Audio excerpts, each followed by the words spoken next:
Hello students, आज हम करने वाले हैं अपने मिसलेनियस के कुछ एग्जाम्पल्स और कुछ क्वेश्चंस मैट्रिसेस चैप्टर के। इससे पहले हम लोगों ने मैट्रिसेस के बारे में देखा था, मैट्रिसेस की प्रॉपर्टीज हम पढ़ चुके हैं, मैट्रिसेस की एक्सरसाइज कर चुके हैं, transpose of a matrix, elementary operation, सब कुछ अभी तक देख चुके हैं हम लोग। तो आज जो हम करने वाले हैं वो इस चैप्टर की एंडिंग होगी। इसमें हम उन सभी चीजों को अप्लाई करेंगे क्योंकि जो ये मिसलेनियस का पार्ट होता है ये हमारे चैप्टर का एक ऐसा पार्ट होता है जो कि मेनली बोर्ड क्वेश्चंस को इंक्लूड करता है। और दूसरी बात, इसमें जो क्वेश्चंस होते हैं उनकी ट्रिक्स और उनको करने का तरीका बहुत अलग होता है।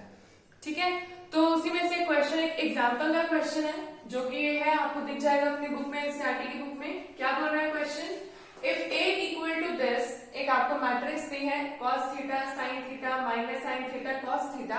आपको प्रूव करना है कि A की power n equal to cos n theta minus sin n theta, और इस तरीके से आएगा जिसमें n जो है वो नेचुरल नंबर है। n belongs to capital N, that is natural numbers. तो सॉल्यूशन देखने से पहले समझते हैं कि इस क्वेश्चन को करना कैसे होगा। ये क्वेश्चन एक्चुअल में होने वाला है आपका पीएमआई से। अगर आपको याद हो, क्लास 11 में हमने ये चीज पढ़ी है जिसमें कि हमको कोई एक्सप्रेशन n की फॉर्म में दिया होता है। पहले हम उसको n की जगह 1 रख के सॉल्व करते हैं, उसमें LHS RHS बराबर आता है।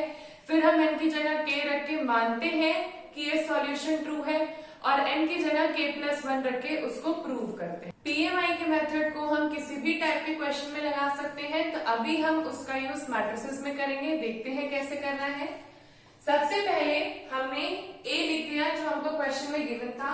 If a equal to this then a की power n equal to this, हमको ये गिवन है। अब क्या करना है, यहाँ पर n की जगह एक बार 1 रख के देखना है कि क्या दोनों सेम आता है या नहीं आता। तो जब हम n की जगह 1 रखेंगे तो a की वैल्यू तो यही है, और a की पावर n की जगह a की पावर 1, और यहाँ पर cos n थीटा मतलब cos 1 theta, sin n theta मतलब sin 1 थीटा, हर जगह 1 आ जाएगा। ध्यान से देखा, ये वाला मैट्रिक्स और ये वाला मैट्रिक्स लगभग सेम है, तो इसका मतलब n इक्वल टू 1 के लिए रिजल्ट हमारा ट्रू है। अब हम क्या करेंगे, हम ये मानेंगे कि जो ये रिजल्ट आ रहा है ये तब भी ट्रू होगा अगर हम n की जगह क्या रखेंगे, k। तो n की जगह जब k रखेंगे तो ये लेफ्ट हैंड साइड तो सेम वही रहेगी, राइट हैंड साइड में n की जगह आपको सब्स्टिट्यूट करना है k। तो जहां जहां n दिख रहा है वहां वहां k रख दिया, cos के थीटा, sin के थीटा, माइनस sin के थीटा और cos के थीटा। ठीक है, ओके। हमको ये चीज माननी है कि ये ट्रू है। पीएमआई में यही करते हैं कि हम k की टर्म को ट्रू मानते हैं और इसको बेसिस बना के हम k+1 प्रूव करते हैं। तो हमें मानेंगे now we prove that the result holds for n equal to k+1। हम प्रूव करेंगे कि यही रिजल्ट ट्रू है जब n इक्वल टू k+1 होगा, मतलब a की power k+1 equal to a into a की पावर k। क्या आ जाएगा, a जो हमें क्वेश्चन में गिवन था, a की पावर k मतलब जो यहाँ से था cos के थीटा sin के थीटा, ये वाला रख देंगे। क्या करना है, दोनों में हो रहा है मल्टीप्लाई, तो आपको करना है मैट्रिक्स मल्टीप्लीकेशन। बच्चों, मैट्रिक्स के मल्टीप्लीकेशन का एक बहुत बेसिक रूल होता है। अगर आपने पहली वाली मैट्रिक्स ली है और दूसरी वाली मैट्रिक्स ली है, पहली वाली मैट्रिक्स के नंबर ऑफ रोज बराबर होनी चाहिए दूसरी वाली मैट्रिक्स के नंबर ऑफ कॉलम के, तभी मैट्रिक्स मल्टीप्लिकेशन पॉसिबल होता है, वरना नहीं होता। रो मल्टीप्लाई होगी कॉलम से, और आपको मल्टीप्लिकेशन बहुत अच्छे से आता है। दो मैट्रिसेस का मल्टीप्लिकेशन किस तरीके से करते हैं, आपको बस साइन का ध्यान रखना है, कहाँ प्लस कहाँ पे माइनस, किस तरीके से लगने वाला है, इस चीज का ध्यान रखेंगे। तो ये मल्टीप्लाई हुआ इससे, तो ये टर्म आ गई। इस तरीके से हमारे पास 4 टर्म्स आ गई। मल्टीप्लिकेशन आपको खुद करना पड़ेगा बच्चों, हर जगह अप्लाई होगा मल्टीप्लिकेशन ऑफ मैट्रिसेस, तो ये जरूरी रहेगा कि आप हर क्वेश्चन की प्रैक्टिस करके रखें। ठीक है, अब यहाँ से एक आइडेंटिटी बनेगी। क्या बनेगी, cos a cos b minus sin a sin b। तो ये cos cos sin sin है, तो क्या बनता है cos a plus b। Opposite होता है cos में, माइनस होता है तो प्लस आता, प्लस होता तो माइनस आता। एक एंगल है थीटा और एक एंगल है k थीटा। सिमिलरली यहाँ पर cos sin sin cos, यहाँ पे अपोजिट हो गया, तो ये होती है साइन की और वो भी साइन a प्लस बी, तो यहाँ पर भी एक थीटा और एक k थीटा। इस तरीके से हमको आइडेंटिटीज बनती हुई दिख गई। हमने क्या देखा कि ये रिजल्ट भी ट्रू है जब हमने रखा है n की जगह k प्लस वन। कैसे? यहाँ से जब आप थीटा बाहर निकालोगे तो k प्लस वन ही बचेगा, तो इसका मतलब ये रिजल्ट हमारा ट्रू आ गया। बाय PMI हमने ये चीज प्रूव कर दी कि a की पावर n बराबर होगी cos n theta sin n theta के। अगर आप यहाँ से थीटा कॉमन निकालोगे क्या बचेगा? 1 प्लस k और ऐसे थीटा आएगा बाहर। यही चीज हमें प्रूव करनी थी। आपने n की जगह क्या रखा है? k प्लस वन, तो इसका मतलब ये चीज और ये चीज बराबर है और PMI से हमने क्वेश्चन सॉल्व कर दिया। तो खैर ये एग्जाम्पल है, तो आपको सिर्फ समझने की जरूरत है PMI कैसे लगाना है। आगे हम देखेंगे मिसलेनियस की एक्सरसाइज के क्वेश्चंस। ठीक है बच्चों, अब हम देखते हैं मिसलेनियस की एक्सरसाइज स्टार्ट करते हैं। कुछ ऐसे क्वेश्चंस कराऊंगी मैं आपको जिसमें थोड़ी डिफिकल्टी आ सकती है, तो उसको समझेंगे कैसे करना है। जैसे मिसलेनियस का पहला क्वेश्चन आपको गिवन है, a की वैल्यू आपको गिवन है ये मैट्रिक्स, और आपको प्रूव करना है ये वाला पार्ट इस वाले पार्ट के बराबर है। जब भी क्वेश्चन n की फॉर्म में आता है, आपको LHS को RHS के बराबर प्रूव करना है, तो आप क्या करोगे? आप सिर्फ PMI का यूज करने वाले हो। ठीक है, किस तरीके से करेंगे वो देख लेते हैं। सबसे पहले हम सिंपल क्या करते हैं, हम प्रूफ करते हैं n इक्वल टू 1 के लिए लिखना है बाय यूजिंग PMI। हम ऐसे क्वेश्चंस के लिए यूज करने वाले हैं PMI। PMI से यूज करने का क्या फायदा होता है? ऐसी n फॉर्म में मैट्रिसेस का रिजल्ट निकालना इजी पड़ जाता है। अगर आप इसको मैन्युअली करने जाओगे बहुत ज्यादा बड़ा पड़ जाएगा, इसलिए हम PMI यूज करते हैं। तो हमने बोला by using PMI we shall prove for n equal to 1। तो n इक्वल टू 1 के लिए LHS और RHS बराबर बतानी है, तो वो तो आ जाएगी। देखो यहाँ से 1 इंटू ए की पावर 1 माइनस 1 BA क्या आ गया? a की पावर 1 आई प्लस a की पावर 0 BA। तो ये चीज तो प्रूव हो गई। तो मतलब अब हम प्रूव करेंगे we shall prove for n equal to k। जब n इक्वल टू k के लिए प्रूव करेंगे तो क्या लिखेंगे? ai प्लस BA की पावर k इक्वल टू कितना आना चाहिए? a की power k I plus k into a की power k minus 1 into b into a। Clear? ये चीज तो आ गई k के लिए। अब हम क्या करेंगे? हम इस रिजल्ट को ट्रू मानते हुए, लेट दिस बी ट्रू, इस रिजल्ट को ट्रू मानते हुए we shall prove for k n equal to k plus 1। किस लिए प्रूफ करेंगे? n equal to k plus 1। हाँ ठीक है। फिर यहां से क्या होगा? यहां से n equal to k plus 1 का मतलब हो जाएगा ai प्लस ba की power k plus 1 equal to ai plus ba into ai plus ba की पावर k। क्यों? k प्लस 1 का मतलब होगा एक बार इसकी पावर k, इसकी पावर 1, दोनों का बेस सेम, पावर्स ऐड हो जाएंगी और हमको यही मिलने वाला है। ठीक है, अब इसका यूज करके हम ये चीज प्रूव करेंगे। कैसे करेंगे? यहाँ पर ये तो सेम रहेगा ai प्लस ba की पावर 1। यहाँ पे क्या चेंजेस होने वाले हैं? इसकी वैल्यू हम यहाँ से यूज करेंगे फ्रॉम इक्वेशन नंबर 1। क्या हो जाएगी? ak into I plus k into A की power k minus 1 into B A. क्या करना है? सिंपल मल्टीप्लाई करना है। एक बार इस टर्म से इस पूरे ब्रैकेट को मल्टीप्लाई करेंगे, यहां से इसको पूरा मल्टीप्लाई करेंगे, फिर एक बार इससे इस पूरे को मल्टीप्लाई करेंगे, क्रॉस मल्टीप्लाई। तो क्या आ जाएगा? ए आई और अंदर बचेगा a इंटू के की power I plus k into A की power k minus 1 into B into A, फिर प्लस यहाँ पे आएगा b इंटू ए, ब्रैकेट में रखेंगे इस पूरी टर्म को, a इंटू के आई प्लस k इंटू ए की पावर k माइनस 1 बी ए। अब इसमें चीज समझ में आई। अब एक चीज करते हैं आपसे, इसमें और इसमें देखो कॉमन क्या है? a की पावर k और प्लस 1, यहाँ है a की पावर 1, a की power k, base same, powers add हो जाएंगी और i स्क्वायर, फिर प्लस a इंटू ए की पावर 1, a की पावर k माइनस 1, कितना आ जाएगा? k माइनस 1 प्लस 1, ये और ये कट जाएगा, सिर्फ a की पावर k और बाहर है k और b इंटू ए, और a इंटू आई आपको a देगा, याद रखना, पर हम अभी यहाँ इसको ai लिख रहे हैं। सिमिलरली यहाँ पे भी क्या मिल जाएगा, b a की पावर k और यहाँ पे चल रहा है इंटू आई, फिर प्लस ये हो जाएगा b square a square k into A की पावर k माइनस 1। कुछ अब हम सब्स्टिट्यूशन देखने वाले हैं, तो एक चीज हमेशा याद रखनी है, आई स्क्वायर इक्वल टू आई होता है, a इंटू आई हमेशा a होता है, और इस क्वेश्चन के हिसाब से a स्क्वायर इक्वल टू 0 होगा। खुद देखो ये a स्क्वायर ये a है, इसको इसी से मल्टीप्लाई करोगे तो 0 ही आएगा, तो मतलब इस वाली टर्म को तो 0 मान लिया, और यहां से क्या कर दिया, a की पावर k प्लस 1 इंटू आई, क्योंकि आई स्क्वायर की वैल्यू कितनी है आई, फिर प्लस यहां से ए आई को मैंने क्या लिख दिया, सिंपली a, तो ये आ जाएगा a की पावर k इंटू a, फिर प्लस b, ए आई को फिर क्या लिखना है a की पावर k, और यहां से ये तो 0 हो गया।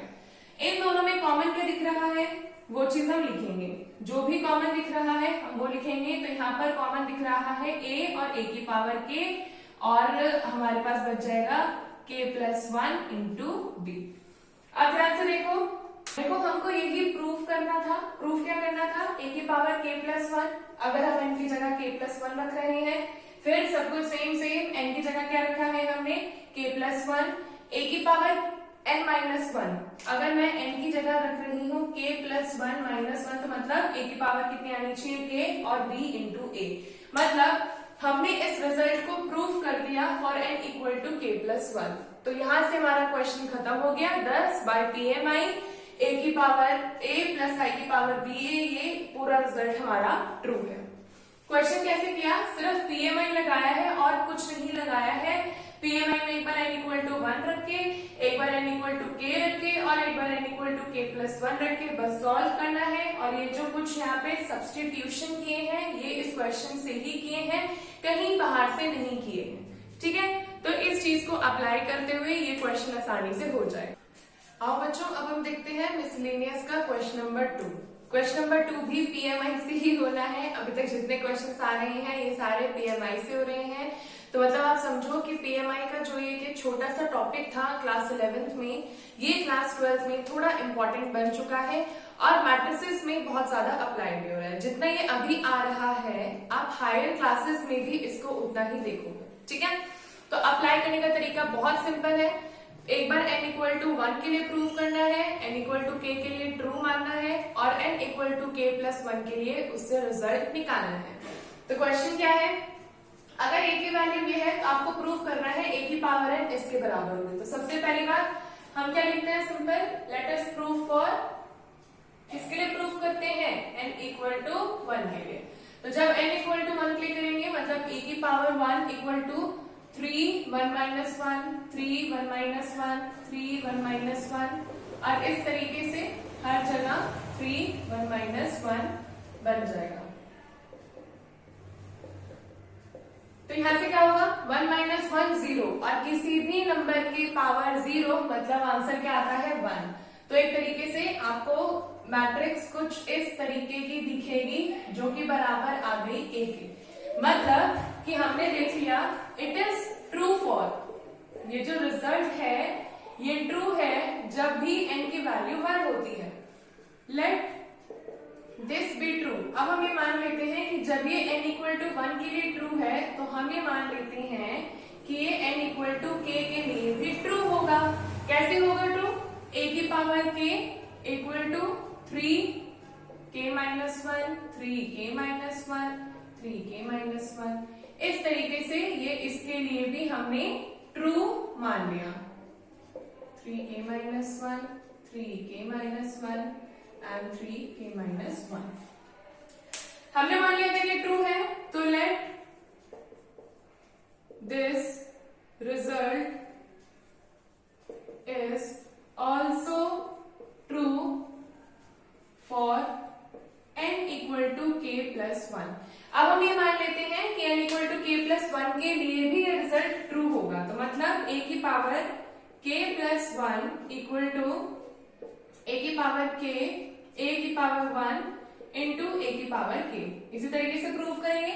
तो ए की पावर 1 मतलब जो हमारा ए गिवन मैट्रिक्स है क्या है 1 1 1 1 1 1 1 1 1 इनटू ए की पावर के क्या है 3 की पावर के माइनस 1 3 की पावर के माइनस 1 और इस तरीके से हम लिखेंगे इसको। क्वेश्चन बहुत आसान होता है, इतना ज्यादा बिल्कुल भी टेंशन नहीं लेनी है कि ओहो इतना ज्यादा ये है वो है, सिंपल मल्टीप्लाई करना है, कहानी एकदम खत्म हो जाएगी इसकी। क्या करेंगे, ये एक बार इससे मल्टीप्लाई होगा, ये इससे मल्टीप्लाई, फिर plus this into this plus this into this, तो क्या हो जाएगा 3 टाइम्स आ जाएगा ये, तो मतलब 3 टाइम्स 3 इंटू के की पावर माइनस 1, ऐसा ही हर जगह आएगा। समझ रहे हो मैं क्या बोल रही हूँ, एक बार ये इससे मल्टीप्लाई होगा 3 की पावर के माइनस 1, फिर प्लस 3 इंटू 3 की पावर के माइनस 1 प्लस 3 इंटू 3 की पावर के माइनस 1, 3 बार एक ही चीज आ रही है, 3 की पावर के माइनस 1 प्लस 3 की पावर के माइनस 1 प्लस 3 की पावर के माइनस 1, कितना आ जाएगा 3 टाइम्स ये आ जाएगा, तो यहाँ से आंसर क्या आ जाएगा 3 इंटू 3 की पावर के माइनस 1, ऐसा ही हर जगह आ जाएगा 3 इंटू 3 की पावर के माइनस 1 3 इंटू 3 की पावर के माइनस 1, यहां से भी सेम, क्योंकि ये पूरी मैट्रिक्स हर जगह से क्या दिख रही है एक जैसी दिख रही है, तो मल्टीप्लाई करने पे जो रिजल्ट आएगा वो भी एक जैसा ही आएगा और वो कुछ इस तरीके से आएगा। अब जब आप मल्टीप्लाई कर रहे हो ध्यान से देखो, ये है 3 की पावर 1, ये है 3 की पावर के माइनस 1, दोनों का बेस सेम है, पावर्स डिफरेंट है, तो के माइनस 1 प्लस 1 हो जाएगा, पावर्स ऐड हो जाती है, रूल होता है ए की पावर m इंटू ए की power n is equal to A की पावर m प्लस n, तो यही चीज यहाँ पे होगी। जब ये दोनों ऐड हो जाएंगे तो ये कुछ इस तरीके से दिखेगा, 3 की पावर k माइनस 1 प्लस 1 मतलब 3 की पावर k 3 की पावर k 3 की पावर k, यहाँ पे भी 3 की पावर k 3 की पावर k 3 की पावर k 3 की पावर k 3 की पावर k 3 की पावर k, और ये हमारा आ जाएगा a इंटू के प्लस 1। तो यहां से हमें क्या देखने को मिला कि ये रिजल्ट प्रूव हो चुका है, इसका मतलब आप जब भी n की जगह k प्लस 1 रखोगे ये जो रिजल्ट होगा ये हमेशा ट्रू होगा। इसके लिए कैसे, जब n की जगह हम k रख रहे थे तो आंसर आ रहा था k माइनस 1, जब n की जगह k प्लस 1 रख रहे हैं तो आंसर आ रहा है k, तो इसका मतलब ये रिजल्ट एकदम अपनी फॉर्म में चल रहा है, तो इसका मतलब हमने बाय पीएमआई इस क्वेश्चन को सॉल्व कर दिया। क्वेश्चन बहुत आसान है, पीएमआई के क्वेश्चन बहुत आसान होते हैं बच्चों, 11th क्लास का ही कॉन्सेप्ट लगाना है, डरने की बात नहीं है, बहुत आसानी से हो जाएगा। जैसे हमने अपने क्वेश्चन नंबर 1 और 2 किया था वैसे ही हमारा क्वेश्चन नंबर 3 भी है बच्चों, पीएमआई से ही लगने वाला है, वो क्वेश्चन मैं नहीं कराऊंगी, एक बार आप उसको खुद करने की कोशिश करोगे, बहुत ज्यादा इजी है, आसानी से हो जाएगा। ठीक है, क्वेश्चन नंबर 4 देखते हैं, थोड़ा सा डिफरेंट है, क्या लैंग्वेज है क्वेश्चन का तो वो समझते हैं। हमको गिवन है ए और बी दो सिमेट्रिक मैट्रिसेस हैं, हमारे पास एक ए मैट्रिक्स है और बी मैट्रिक्स है, दोनों सिमेट्रिक हैं। सिमेट्रिक का मतलब आपको पता है, जब किसी एक मैट्रिक्स का ट्रांसपोज उसके बराबर आता है तो वो सिमेट्रिक होता है। आपको प्रूव करना है कि A B minus B A skew symmetric आएगा। स्क्यू सिमेट्रिक का मतलब होता है कि जब आप किसी भी मैट्रिक्स का ट्रांसपोज करोगे वो उसके नेगेटिव के बराबर आएगा। क्या करना है, देखो सबसे पहली बात हमको पता है अगर ए सिमेट्रिक है मतलब ए का ट्रांसपोज ए के बराबर, और अगर बी सिमेट्रिक है मतलब बी का ट्रांसपोज बी के बराबर। ठीक है, हम क्या करेंगे, हम ए बी माइनस बी ए का ट्रांसपोज कर देंगे, तो मतलब क्या हो जाएगा इसका, ए बी का ट्रांसपोज माइनस बी ए का ट्रांसपोज। अब आपने प्रॉपर्टीज पढ़ी होंगी ट्रांसपोज की, तो आपको पता है ए बी का ट्रांसपोज मतलब होगा B transpose into A transpose minus B A के ट्रांसपोज का मतलब होगा A transpose into B transpose. ये प्रॉपर्टी होती है ट्रांसपोज की जब मल्टीप्लीकेशन में होता है। बी ट्रांसपोज की वैल्यू बी है, ए ट्रांसपोज की वैल्यू ए है, मतलब मैं इसे सिंपल लिख सकती हूँ B A minus A B. But मुझे क्या प्रूफ करना है कि ये तो क्या है, स्क्यू सिमेट्रिक। स्क्यू के लिए क्या करना है, माइनस साइन कॉमन लेना है, माइनस कॉमन ले लिया, अंदर बच जाएगा ए बी माइनस बी ए। मतलब जब मैं इस मैट्रिक्स का ट्रांसपोज कर रही हूं तो मुझे इसका नेगेटिव मिल रहा है, तो इसका मतलब क्या है, ये स्क्यू सिमेट्रिक मैट्रिक्स। देखो कितना इजी था, एक नंबर का क्वेश्चन आ जाता है ऐसा। खैर अब तो प्रूफ करने वालों में नहीं आना है, बट एमसीक्यू की फॉर्म में आ सकता है ये, ठीक है। तो ये मिसलेनियस का क्वेश्चन नंबर 4 था, बहुत ज्यादा इजी। अब देखते हैं क्वेश्चन नंबर 5, एकदम इसी के जैसा है जैसे हमने क्वेश्चन नंबर 4 किया था। 5th क्वेश्चन क्या कह रहा है, show that the matrix B transpose A B, मतलब बी का transpose into A B is symmetric और स्क्यू सिमेट्रिक। या तो ये सिमेट्रिक होगा और स्क्यू सिमेट्रिक होगा, डिपेंड किस पे कर रहा है। अगर ए सिमेट्रिक होगा तो ये भी सिमेट्रिक आएगा, अगर ए स्क्यू सिमेट्रिक होगा तो ये भी स्क्यू सिमेट्रिक आएगा। तो तरीका क्या रखेंगे, सबसे पहले बी ट्रांसपोज ए बी के होल का ट्रांसपोज निकालेंगे, क्योंकि इसने क्या बोला है, हमें इस पूरे के बारे में पूछा है कि ये सिमेट्रिक होगा या स्क्यू सिमेट्रिक होगा। तो सबसे पहले बात इसका ट्रांसपोज निकाल देते हैं। तो इसका मतलब क्या हो जाएगा, बी का ट्रांसपोज इनटू ट्रांसपोज। और एक बात और, अगर आपको पता हो, क्या मैंने गलत बता दिया, आपको याद होगी प्रॉपर्टीज।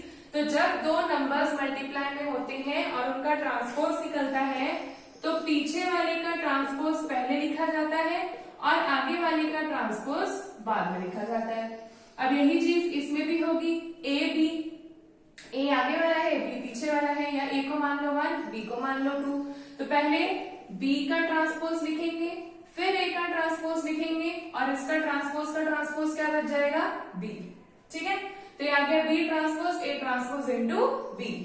अब फर्स्ट कंडीशन है, अगर ए हमारा एक सिमेट्रिक मैट्रिक्स हुआ तो इसका मतलब ए का ट्रांसपोज ए के बराबर, इसकी वैल्यू यहां रख देंगे तो यहां से आ जाएगा B transpose into A B. तो ये और ये देखो दोनों सेम आ गया क्वेश्चन में, तो इसका मतलब ये भी सिमेट्रिक होगा। अगर ए सिमेट्रिक हुआ तो B transpose into A B भी सिमेट्रिक होगा। और अगर ए हमारा स्क्यू सिमेट्रिक हुआ, मतलब उसका ट्रांसपोज करने पे नेगेटिव आ रहा है, तो यहाँ पे वैल्यू रख दो, बी ट्रांसपोज इनटू माइनस ए इंटू बी, तो इसमें भी माइनस बाहर आ जाएगा, बी ट्रांसपोज ए बी। तो ये भी हमारा क्या हो जाएगा, स्क्यू सिमेट्रिक। तो मतलब इसकी वैल्यू किस पे डिपेंड कर रही है, ए पे। ए का ट्रांसपोज जैसा आएगा वैसे ही इनके पूरे प्रोडक्ट का भी ट्रांसपोज आएगा। अगर ए सिमेट्रिक तो ये प्रोडक्ट भी सिमेट्रिक, अगर ए स्क्यू सिमेट्रिक तो इनका प्रोडक्ट भी स्क्यू सिमेट्रिक। 2 नंबर में क्वेश्चन आ सकता है, थोड़ा सा घुमा देता है क्वेश्चन, बट बहुत इजी है। बच्चों अभी तक हमने जितने क्वेश्चंस देखे वो ऐसे क्वेश्चंस थे जिसमें आपको थोड़े से आइडियाज की जरूरत थी। इसके बाद जितने भी आप क्वेश्चंस देखोगे अप टू क्वेश्चन नंबर 10, वो सब आप आराम से कर लोगे। एक बार बस आपको कोशिश करनी है कि क्वेश्चन को पढ़ें और उसका लॉजिक ढूंढें और खुद करें। थोड़ा कैलकुलेशन पे ध्यान रखना है। ऐसे क्वेश्चंस में क्या होता है, एक एक नंबर की गलती आपका पूरा आंसर गलत कर सकती है, उस चीज का ध्यान रखना है, ठीक है। मैं आपको करा रही हूँ क्वेश्चन नंबर 12। क्वेश्चन नंबर 12 क्या बोल रहा है, अगर आपके पास बुक हो तो बुक लेके करना, ठीक है। If A and B are square matrices of the same order such that AB equal to BA, then prove by induction. Induction का मतलब क्या है, प्रिंसिपल मैथमेटिकल इंडक्शन, जो हमने PMI जिसको बोला था। Such that AB की power n equal to B की power n into A. A B की power n equal to B की पावर n into A, ये आपको प्रूव करना है। तो सबसे पहली बात, आपको गिवन एक चीज है that is AB equal to BA। इस क्वेश्चन को प्रूफ करने के लिए सबसे पहले हम प्रूफ करते हैं, proof for n equal to 1। n equal to 1 का मतलब A B की पावर 1 और B 1 की पावर A। क्या आ जाएगा answer, AB equal to BA। तो ये चीज तो गिवन थी, मतलब ये क्या है, ट्रू है। अब हम प्रूफ करेंगे, let us proof for n equal to k। n equal to k के लिए क्या आएगा, a इंटू बी की power k equal to b into k की पावर a। अब इसको प्रूव करना होगा k प्लस 1 के लिए, तो मैं एक चीज कर रही हूं, multiply by b on both sides. दोनों साइड मैं b से मल्टीप्लाई कर रही हूं ताकि मैं इसको k प्लस 1 की फॉर्म में ला सकूं। तो कैसे आएगा ये, a इंटू बी की power k into B equal to B की power k into a into B. तो b की पावर k इंटू बी कितना आ जाएगा, b की power k plus 1 equal to ये इसके साथ आ जाएगा b की power k plus 1 into a। तो यहां से भी हमने देखा यहाँ पे n की वैल्यू कितनी आ रही है k प्लस 1, ये भी ट्रू आ रहा है। तो दिस इज ऑल्सो ट्रू। तो इसका मतलब हमने पीएमआई का यूज करते हुए इस चीज को प्रूव कर दिया। वैसे हम पीएमआई का यूज करते हुए k प्लस 1 लेके तब प्रूव करते हैं। हमने क्या किया, हमने इसको बनाया k प्लस 1 की फॉर्म में और फिर यूज कर दिया। क्यों? क्योंकि k प्लस 1 वैसे बनाना थोड़ा मुश्किल हो जाता। तो आई होप आपको ये क्वेश्चन समझ में आया होगा। नेक्स्ट क्वेश्चन क्या है हमारा? Next question MCQ based question है और बहुत ज्यादा इजी है। सिंपल सी बात बोल रहा है, आपको एक मैट्रिक्स गिवन है A और a square equal to I given है। a square equal to I का मतलब आई मतलब आइडेंटिटी, मैट्रिक्स का मल्टीप्लाई करो वो बराबर आ रहा है आइडेंटिटी के, और आपको ऑप्शन ढूंढना है कौन सा सही होगा, तो ये चीज आप कर लोगे। नेक्स्ट क्वेश्चन है 14th। If the matrix A is both symmetric and skew symmetric. अगर कोई एक मैट्रिक्स जो कि सिमेट्रिक और स्क्यू सिमेट्रिक दोनों होती है तो ऐसे केस में वो हमेशा एक जीरो मैट्रिक्स होती है। क्यों? क्योंकि वो सिमेट्रिक भी पाई जाती है और वो स्क्यू सिमेट्रिक भी पाई जाती है। इस चीज को याद रखना है। तो ऐसे में ये वाले इसका आंसर क्या हो जाएगा? बी। 15th क्वेश्चन क्या है? 15th क्वेश्चन है if A is a square matrix such that A square equal to A then I plus A ये इक्वल टू, इसको तो आपको सॉल्व करना पड़ेगा और जिसमें आपको A square equal to A given है और ये चीज आप एक बार ट्राई करना हो जाएगा। ये क्वेश्चन इजी है, आपको A square equal to A के बस सब्स्टिट्यूशंस लगाने हैं, ठीक है। तो क्वेश्चन बहुत ज्यादा आसान है। सारे क्वेश्चंस कराना बच्चों पॉसिबल नहीं होता है। मैं स्पेशली उन क्वेश्चंस को सिलेक्ट करती हूँ जो आपको समझ में नहीं आएंगे, ऐसा मुझे लगता है। मतलब बिना उसको समझाए आप थोड़ा सा उसको मुश्किल होगी करने में। तो अगर आपको आज की वीडियो पसंद आई हो तो इस वीडियो को लाइक करना, अपने दोस्तों के साथ शेयर करना। और आज ये मैट्रिक्स चैप्टर हमारा खत्म हो चुका है, आज इसका लास्ट लेक्चर था। अब हम नेक्स्ट लेक्चर में अपना नया चैप्टर स्टार्ट करेंगे। तब तक के लिए बस जुड़े रहें और वीडियो देखते रहें। So thank you for watching.